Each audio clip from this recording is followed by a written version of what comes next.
شهزاد د یتیمۍ او د یسیرۍ دواړو ژوند نه تېر شه. ماشومان بچي دې دلته راغلي وو.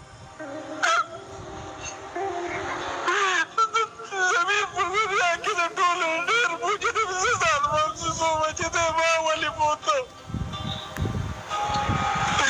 خو د الله د قضا او د قدر فیصله وه.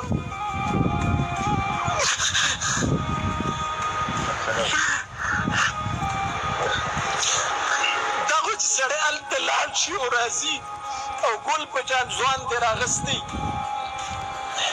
لکه دغه خلک یادوم چې دا کوم د انسانیت وینه تویوي، دې څه وایي چې د کورونو کې به څه تېرېږي. په بهرحال دا ډېر لوی دوک او درد دی، خو زمونږ الحمدلله د آخرت عقیده ده